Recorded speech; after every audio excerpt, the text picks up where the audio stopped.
নবযুগ প্রকাশনী ও readers ওয়েজের অন্যতম কর্ণধার, থিয়েটারের সাধারণ সম্পাদক এবং ছায়ানটের অন্যতম সদস্য অশোক রায় নন্দী মারা গেছেন। ভোরে রাজধানীর একটি হাসপাতালে চিকিৎসাধীন অবস্থায় মারা যান তিনি। মৃত্যুকালে তার বয়স হয়েছিল ৬২ বছর।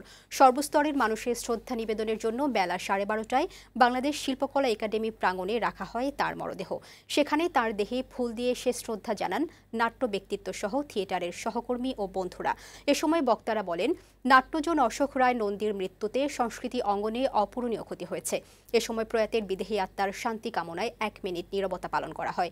সেখান থেকে বাংলাদেশ পুস্তক প্রকাশক ও বিক্রেতা সমিতির উদ্যোগে শ্রদ্ধা নিবেদনের জন্য বাংলা বাজারে লিয়াকত এভিনিউতে নেওয়া হয় মরদেহ। এরপর বিকেলে পোস্তগোলা মহাশ্মশানে হয় তার শেষকৃত্য। তিনি বাংলাদেশ আওয়ামী লীগের সাংগঠনিক সম্পাদক সুজিত রায় নন্দীর বড় ভাই।